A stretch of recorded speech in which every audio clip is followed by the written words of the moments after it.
Senator King, please. Thank you, Mr. Chairman. General, as I look down my list of questions, I'm going to give you a lot of assignments, I realized. The first is on availability. You and I have talked about this. The range of availability for Air Force airplanes is in the 60s generally, perhaps some are below, maybe one or two are above. That's unacceptable. And these are expensive platforms. In the private sector, you would never have a $100 million item that's only available 60% of the time. I hope that you would do a study, order a study of availability and readiness and what the bottlenecks are. And is it parts? Is it maintainers? Is it, what is causing us to have so many planes stranded for such long periods of time? Would you commit to taking a very serious look at this question? Senator, I absolutely will. I would say if I could just make a point on that, it is true that these availability numbers need to come up. We are starting that. I can definitely report back to you on what we're doing and how we're doing. I think one of the challenges is we don't control all the levers that commercial industry was doing. I think we mentioned, you know, we would love to be able to benchmark ourselves by Delta, but Delta would never keep airplanes for as long as we keep airplanes. And so those are some of the things that we're trying to be able to manage, but I will be happy, Senator, to get back to you. Well, one part of this, it seems to me, is 3D printing and getting to the point where when we buy a platform, we also buy the IP so that we can print our own parts when necessary. Senator, that was, again, that was a great conversation we had in your office, and I agree with that. And it's not only just in 3D printing some parts, and we talked about the airworthiness is, it's not the, it's a subset. Well, we have to work with the FAA to be sure we can get them certified. Absolutely, but this idea of additive manufacturing is not only in our aircraft, it's in the way that we deploy. We need to think about how we travel lighter. And so those sort of things, the advent of additive manufacturing is not only just to increase the reliability of our weapon systems, but it's also to increase our lethality and performance in combat. Agreed. I want to associate my comments also with my co-chair of Strategic Forces, Senator Fisher, with regard to the Sentinel program, one of the largest projects ever undertaken by the United States government.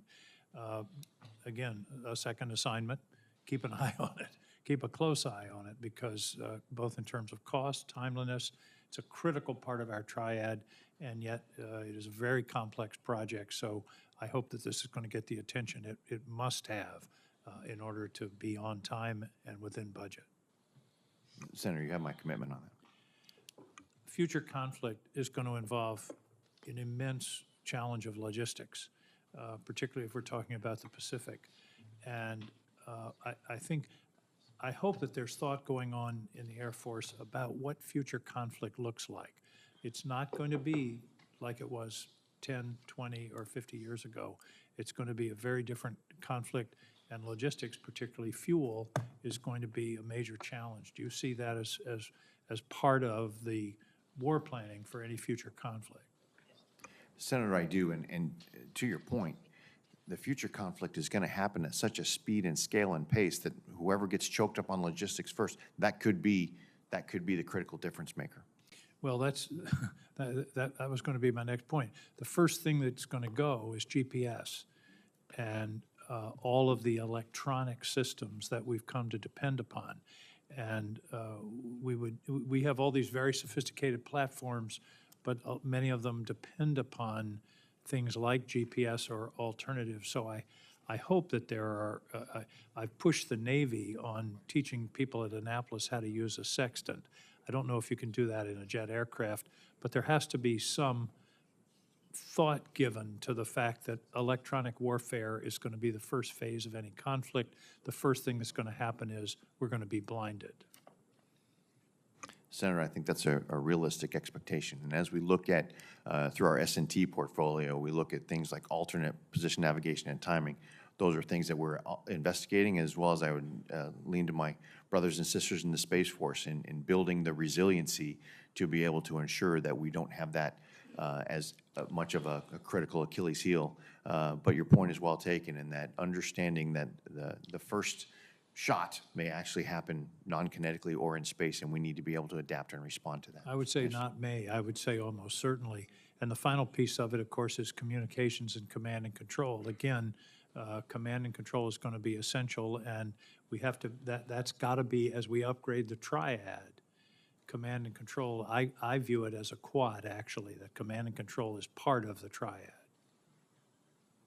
Senator, I agree with you, and I think that's why when we talk about the triad, we talk about the Air Force has 2/3 of the triad plus 3/4 of the NC3, understanding that all those four elements, you don't have effective strategic deterrence without those. Thank you. Thank you, General. Congratulations, and I look forward to hopefully a timely confirmation.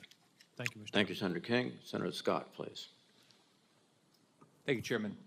General, thanks for being here. Congratulations on your unbelievable service. You're clearly qualified to do this, the next job, so I look forward to working with you. The first, I just want to bring up something that, just to repeat, and thanks for coming by my office, but when the Air Force decided to move 623 service members out of our panhandle without calling us and telling us anything about it, concerned me. I think probably any governor did what we did in Florida, is we put a lot of effort when I was governor to make sure that we were BRAC safe. We put a lot of effort in making sure we were the place where people wanted to fulfill their mission and the military could do their mission. And so I just want to tell you, I was disappointed that the Secretary wouldn't call back and explain why he moved. There might be a lot of legitimate reasons for it, but not calling to tell us why. It didn't make any sense to me.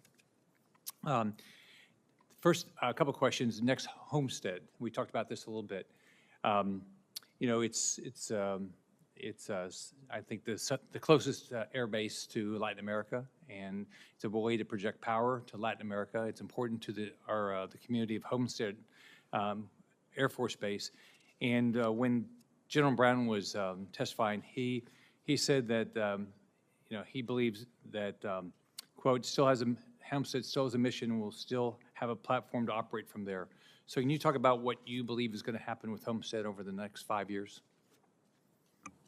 Well, Senator, as we look at our future modernization plans and how that plays out, I would say that is each individual installation, I cannot give you a firm answer as to what will or will not happen, but as we discussed in your office, we look to those who have missions to continue with those missions. And what I can, if I'm confirmed, what I can commit to is continued dialogue early on in that process.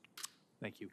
Next, we talked about this Hurricane Idalia. The Air Force missed about 6 hours of a mission to provide data to the National Hurricane Center, which for a state that has, at least right now, it seems like we have a lot of hurricanes, doing that was a significant problem. So can you talk about what happened and what you'll do to make sure that you know, the National Hurricane Center gets the services they need?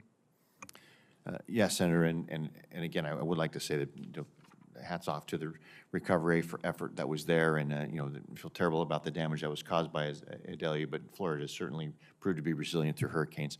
With respect to the Hurricane Hunter mission, I will say that as usual during hurricane season, they are very, very closely associated and in conversation with NOAA, and they position themselves in a place where they see as the largest threat, if you will, of the hurricane. And so they were dispersed in places like St. Croix, where there was also a storm brewing.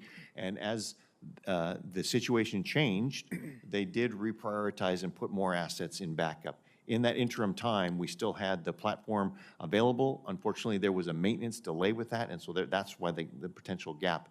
But by the time it became a Cat 2, we already had the forces from St. Croix redeployed and ready to support Idalia. And I would say I shouldn't get off the stage with just congratulating what those hurricane hunters do, much like the folks who do the MAFS firefighting. That's dangerous business, and they do it every summer. Yeah, I don't think I would want to be up there, so, what they do. The Air Force activated the 350th Spectrum Warfare Wing at Eglin on June 25th, 2021, to support the consolidation and modernization of the Department of the Air Force Electromagnetic Spectrum Enterprise. Can you talk about the importance of this, and how do you see what the Air Force's role is going to be going forward with regard to this? Yeah, Senator, thank you. We've been talking here in bits and pieces here about electromagnetic warfare and spectrum and maintaining the spectrum. This is something that we're understanding. It's evolving from something we used to think about as spectrum management, which was when you operate in different frequencies here. We're finding this is much more integrated into the way of war. And the idea of a spectrum warfare wing that understands not only how we operate within the spectrum, but what our vulnerabilities might be, what the adversary's vulnerabilities might be. And this spectrum warfare is really integrating with the other traditional parts of warfare and ensuring that we can have our air superiority, we can support our strike missions, all those by not just managing spectrum, but protecting our own vulnerabilities and exploiting those of our adversaries. And I think that's the exciting part. And I see this as an expanding mission, because it is going to be part and parcel to the future of warfare. And if we're going to try and prosecute that many targets at that amount of time, we have to be able to dominate spectrum. And I'm really excited about what the folks are doing down at the 350th. Thanks for your service, and congratulations on your nomination. Thank you, Senator. Thank you, Senator Scott. Senator Peters, please. Thank you, Mr. Chairman. General Allvin, it's good to see you again, and congratulations to both you and your family for this nomination to become our next Chief of Staff of the Air Force. I just want to first to just quickly acknowledge something that you and I discussed in my office earlier, and that is recent steps by the Air Force to install treatment systems in Michigan, which is a welcome and certainly the right direction to address the PFAS contamination we have in our states. Again, I'm pleased with the initial action that's being taken. However, I also want to stress, as I stressed with you at length, we don't need to go over it again, but at length, that there's still more work to be done to expedite these cleanup efforts. And I'm going to continue to hold the Air Force and other federal agencies accountable for protecting public health in Michigan, and as well as ensuring that Michigan's defense installations, particularly Selfridge Air National Guard Base, remain central to our national defense and long-term strategic goals as well, and look forward to, if confirmed, future conversations related to that. But my question for you, General Allvin, is that during our visit, we briefly discussed innovation and opportunities for the Air Force to expand and speed up autonomy development for the next generation air dominance platform, as well as the collaborative combat aircraft. And given your comments and concerns for ensuring the Air Force can outmatch and outpace our adversaries, my question is, if confirmed, would you recommend additional testing and training sites where the Air Force can test, integrate, and validate autonomous mobility for next generation platforms? And I'm asking this question because given the CCAs will be an autonomous platform, to me, it seems to open up the possibility for changes in the standard Air Force operational test and evaluation doctrine. If you could speak to that, please. Yeah, Senator, and thank you for that question, because as I look forward, I really do believe that central to our success as an Air Force, and quite frankly as a joint force, I believe will be our ability to tackle and really leverage autonomy and AI in the battle space in a responsible manner. We're starting down that path, and associated with that, to your point, operational test and training infrastructure is going to be key.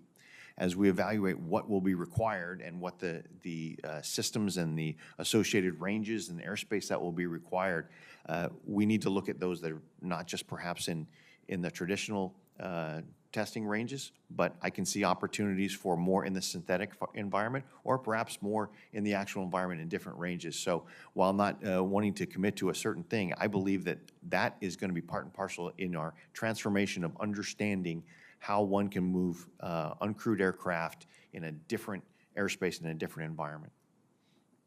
Well, thank you for that, and look forward to working with you on that.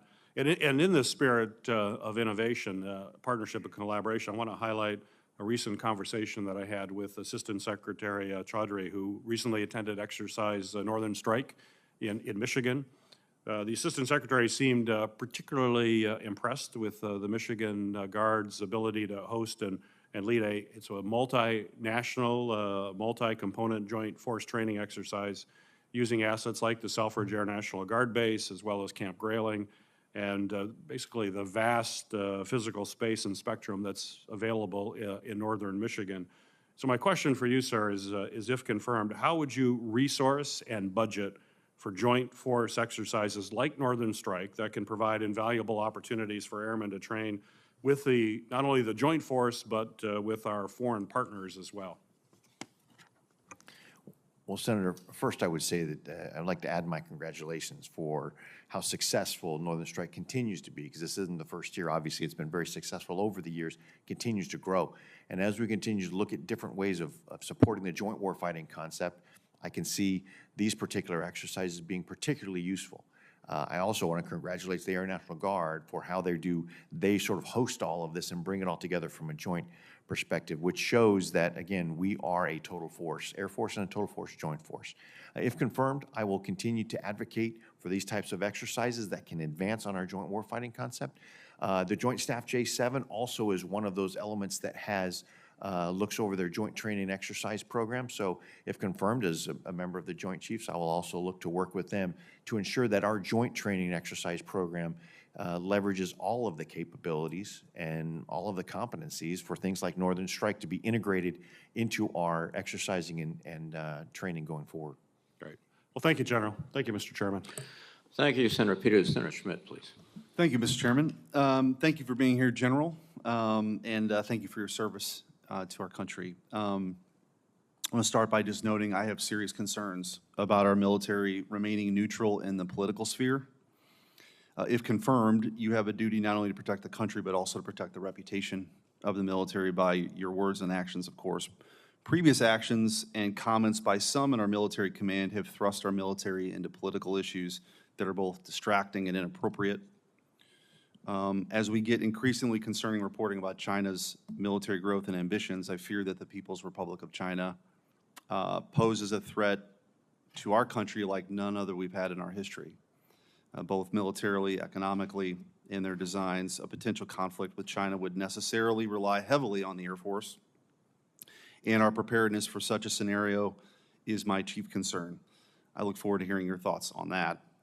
General Allvin, your nomination comes at a time when the threat posed by Communist China has reached critical levels. It also comes at a time when the Air Force is at a crossroads for decommissioning old platforms while also investing in future platforms like the B-21, which is critical in deterring PRC aggression. I look forward to hearing more about the direction you envision for the Air Force and how those decisions we're making today will strengthen deterrence in the Indo-Pacific. The first thing I want to touch on is during the August recess, had a chance to get to Whiteman, which we're very proud of, in Missouri, of course. And we look forward to those B-21s making their way there. But there's also the 442nd Fighter Wing is there. And I know this is not a new issue, but I do want to hear from you. There's a lot of trained people there that have worked on the A-10 over the years. When do you think the Air Force will finalize some of the transition plans for the A-10, like at the 442nd?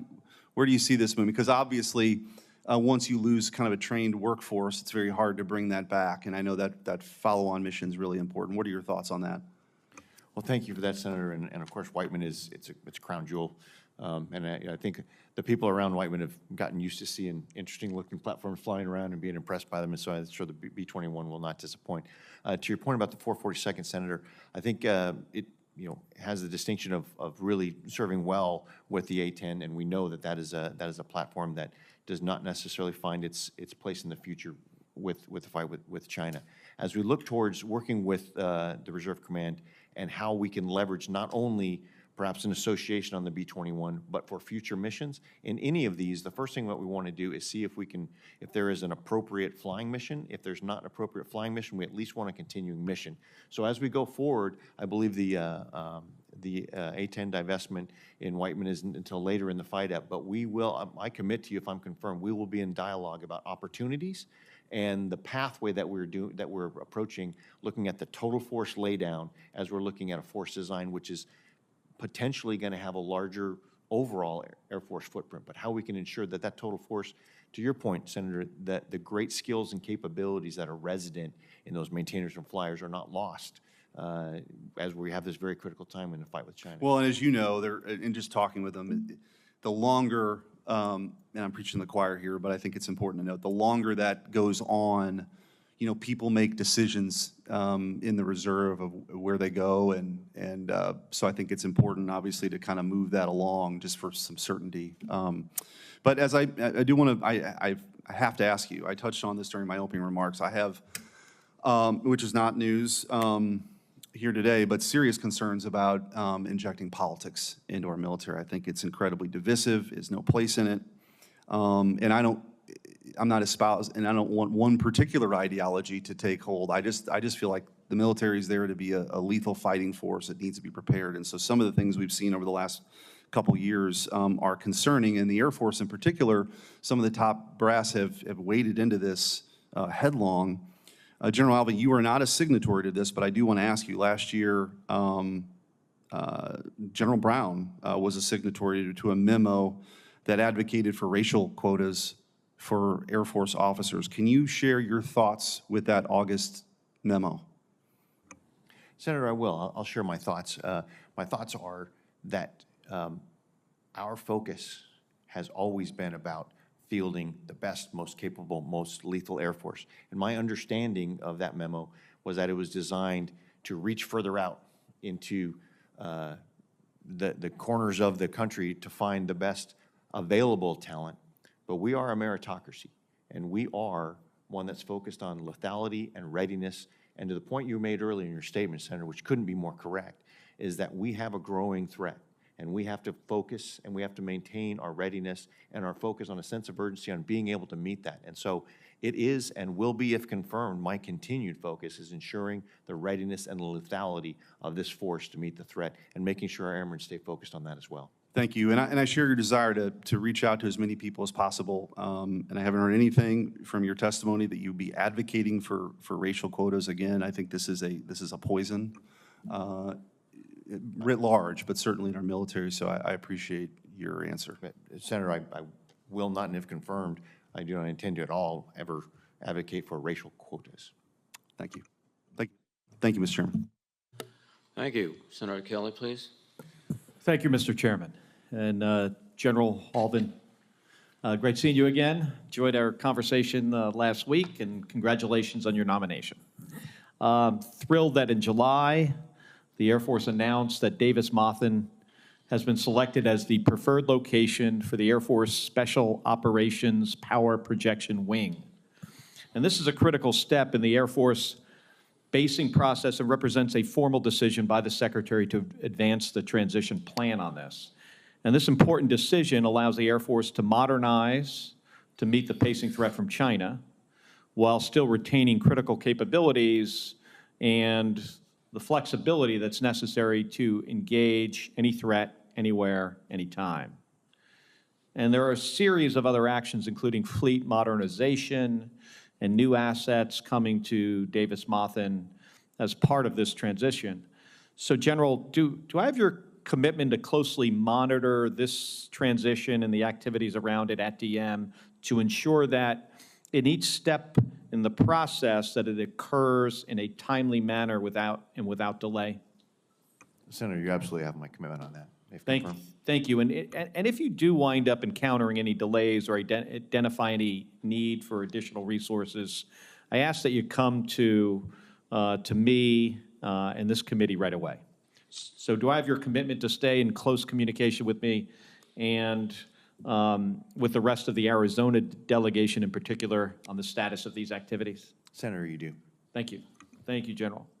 And General, an area that I am very interested in and that's very important to our national defense is electronic warfare. When I flew in the first Gulf War, our ability to get ahead of our enemy in the EW spectrum was critical to our success in the air war in particular. And I believe that the Defense Department needs to focus its efforts on electronic warfare.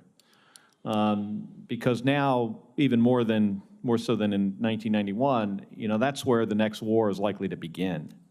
And, for many years, we looked at air superiority with electronic warfare support as being central, to the way that we fight and win a war. But I think in the future, the electronic warfare superiority is going to be, more critical than ever.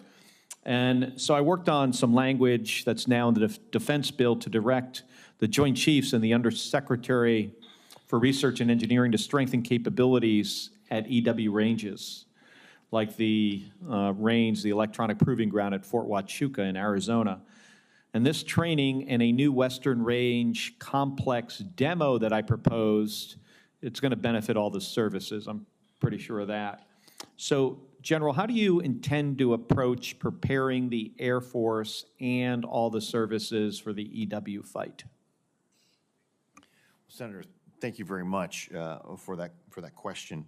I agree with your assessment when you mention your experience in Desert Storm. I think one would look and maybe be a bit disappointed in the progress between Desert Storm and maybe the last few years. I think we have really moved out intellectually and now conceptually, and then soon now we need to start getting on fielding the capabilities that recognize the point that you made about the centrality of electronic warfare. Associated with that, as we look at moving from the types of electronic warfare we were familiar with into now thinking about cognitive EW, those sort of things where we're actually to that next level of better understanding and needing to do it more rapidly and respond, it becomes part of the air superiority mission. It becomes even more central to it. And so therefore, having the ability to do test and training on representative systems that we can develop our TTPs on in the live environment or in the virtual environment, I think will be advantageous to our Air Force Center. Yeah, and at the electronic proving ground, because of the natural geography of the area, representative systems can operate at a much higher power level than they can in other places. Of note here, we're going to get the first Compass Call airplane here pretty soon in Arizona, the EC-37B, the new EW plane for the Air Force. We were able to add 4 additional airplanes. That'll give the Air Force about 10. I think in the future, we've got to continue to evaluate whether we could need more. And then also, I think of note in my last 8 seconds here, you know, airspace to train 4th and now 5th generation fighters is of a premium. And as the stick gets longer, you know, the range gets bigger. And we're going to have to look at stitching some of these ranges together. We're doing that in Arizona. We've got a demo plan here to connect Barry Goldwater with the Jackal and MOA, Jackal and Outlaw MOAs, at least for certain periods of time. We're working with the FAA on that. I'd like to have your support in making this a reality. Senator, absolutely. Again, as the physical engagements in an actual combat get bigger, we need to understand how to better replicate that, even if not all the time, but to work with the FAA to make sure we have the ability to do that. And I certainly look forward to working with you in the future if I'm confirmed. Thank you, General. Thank you, Senator Kelly. Senator Sullivan, please. Thank you, Mr. Chairman. General, good to see you again. Congratulations to you and your family. Thank you for your family service.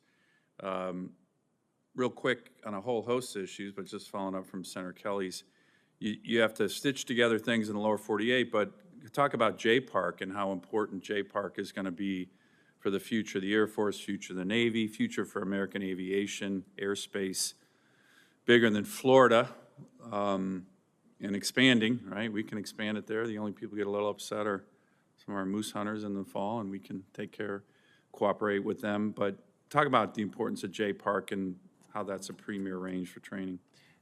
Well, Senator, you basically said it very well. It is a premier range, and it's one of those where we are committed to increasing the sophistication and the capabilities there because it is as threat representative as one can have, and it also is in an environment with which we can work with allies and partners that are in the neighborhood that can help us to train together in sort of the geographical area close to which we may have to fight. You're a student of history. I know the father of the Air Force, Billy Mitchell, referred to one part of America as the most strategic place, not just for America, but the most strategic place in the world. You know what he was talking about when he said that? I believe that's when he was carrying mail as well up in Alaska. Yeah, he was talking about Alaska. So do you agree with that? He was the father of the Air Force, so I think your answer is very limited in terms of your discretion to say yes or no. Well, with my discretion, I would say it is amongst the most important strategic areas in the world. I'm not sure that's exactly what Billy Mitchell says, but I take that as a yes. So related to that, we have over 100 fifth-gen fighters now in Alaska. There's no place on the planet Earth that has that kind of fifth-gen fighter power.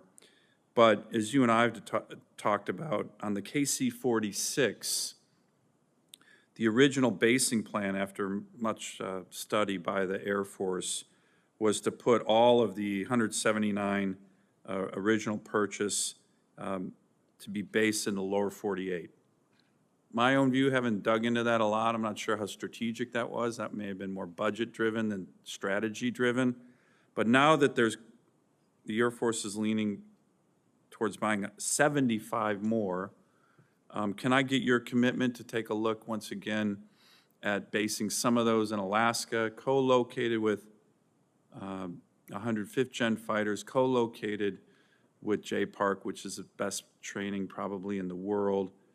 And as you know, General, if there's a fight in the Indo-PACOM region, even the aircraft in the lower 48, if they're getting over to Asia, are going to fly directly over Alaska. We have enormous ability to keep the jet fuel at Eielson. Can I get your commitment to look hard at that issue? I know we're looking at the KC-135s, but the KC-46s is strategically makes a lot of sense. I just don't understand everything in the lower 48. It doesn't make sense to me. What am I missing? Well, Senator, you have my commitment that as we look at the bridge between the current KC-46 and the KC-135 recapitalization of however many it turns out to be, you have my commitment that we will look at Alaska and evaluate that and stay in communication with you as we evolve towards that decision. Great, thank you on that. There hasn't been a lot of discussion on recruiting. The Air Force is going to miss 10,000 airmen. You know, I think the Army's almost double that. We have an all-volunteer force. If that continues, I mean, we're gonna really be putting at risk our all-volunteer force. One of the things that I've focused on is military recruiting access to high schools. There was an article recently in the Military Times that says, well, pretty much everybody has it, but that wasn't that accurate because a lot of high schools do the bare minimum and say, okay, recruiter, you get your one time on campus, one a year. Tell me, what are we doing on recruiting? Is there a problem accessing high schools? Shouldn't be. But what do we need to kind of get around this 10,000 person gap? It's a huge issue. Senator, it is. It is a big issue. I will tell you that it's one we are laser focused on. What I can give you is the progress between last year and this year, and then I'll offer a couple thoughts very quickly. The total force, the National Guard this year is looking to be 30% more recruiting this year than last year. The reserves 20% more than this year than last year. You mean better? More recruits this year than last year. The challenge is when you always recruit to end strength is that if you're 4,000 short one year, then you got 8,000 the next year, and then you got 12,000. So the idea of looking what you recruit against. So I look at how many they recruited last year and how many they recruited this year. And we got 2 weeks left in the year, and it looks like the Air National Guard will increase by 30% this year, what they did last year, and the reserves by 20%. The Air Force had to dig deep into our bench, that delayed entry program. We are refilling that bench. What it looked like we were going to be in February or March was going to be 6,000 short in the active duty. Now it looks like we're going to be closer to 2,900.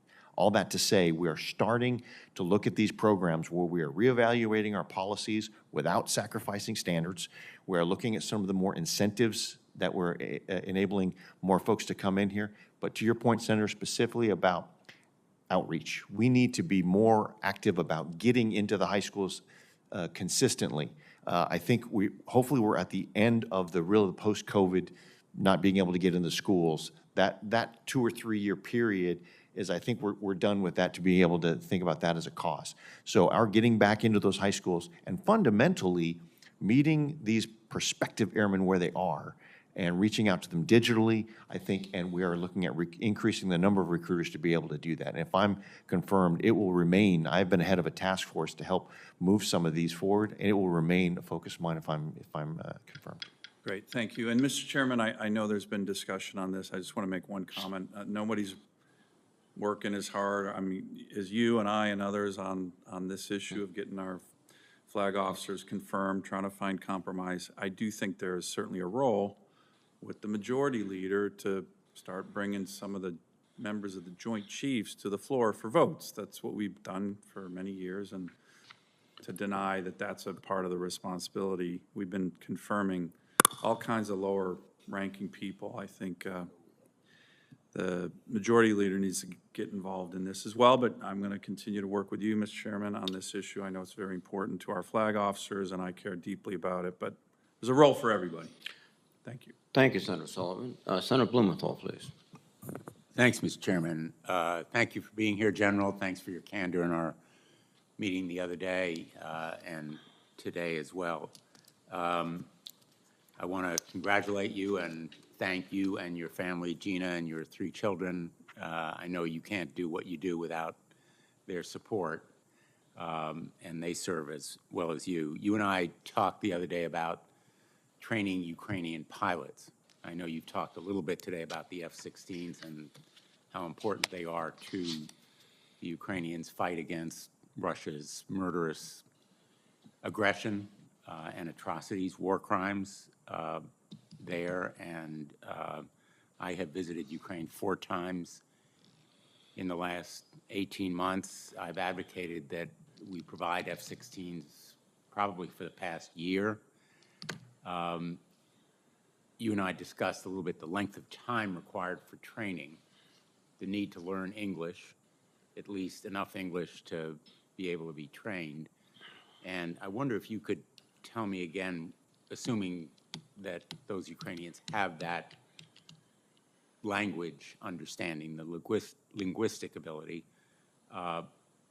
and how long it would take to train Ukrainians at Morris Air National Guard Base in Arizona, where I understand that training is going to begin in this country.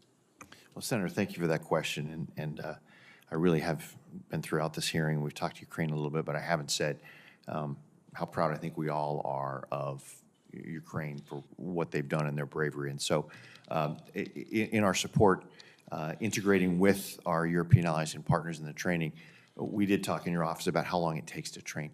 Once they have sufficient English proficiency, obviously every student is different at their level of proficiency and advancing through the course, but the course that we're putting them through usually takes approximately 6 months. So if they were to start here next month or so, it would be early into the spring. Following that, though, that's just your basic F-16 training. There are some specificities about the actual platforms that are being donated from the Danes and the Dutch and others that have specific peculiarities to them. So there'll be some small follow-on, but with respect to just learning the F-16 and then the follow-on, I would imagine that's somewhere between 6 and 9 months. I realize that different weapons platforms require different amounts of training. I had the privilege of visiting our base in Germany, just outside Munich, Gottenwehr. And I think I observed to you that the training on Bradley and Stryker vehicles there is taking significantly less time than was projected and normally would be required. And in fact, I will just add, I'm very proud not only of the Ukrainians and our support for Ukraine, but also of our own military men and women who are providing support now for the Ukrainians in training. They are all in, and their dedication is really impressive. So I'm wondering whether those time periods can be compressed. Senator, I can assure you that if the folks in Tucson see the advancement, they will not hold them back. They will be proficiency advanced, and they will train them to the level of their competency. And if that takes less time, then all the better. But they will just ensure that they're trained to a certain standard of competency. I want to ask you briefly in the time that I have left, we also discussed the importance of unmanned aircraft, the next generation air dominance family of systems, and the role that AI, artificial intelligence, can play. Is that an area of investment where you think we should concentrate? Thank you for that, Senator, because I think that this is one of the areas where I think we need to perhaps move the fastest. I believe that the side that understands how to leverage autonomy and do it in an ethical way to where the policymakers feel comfortable putting that type of a capability into combat, I think is going to be key. And so as we're looking at the collaborative combat aircraft, we're focusing on not only just the platform, but separately, we are evaluating the autonomy to understand the left and right limits of what can be done, so we can be discussing what should be done earlier on. And then the third thing that we're doing is also this experimental operations unit. So we understand what the platform can do. How do we base it? Where do we base it? How do we integrate it with other elements of our Air Force?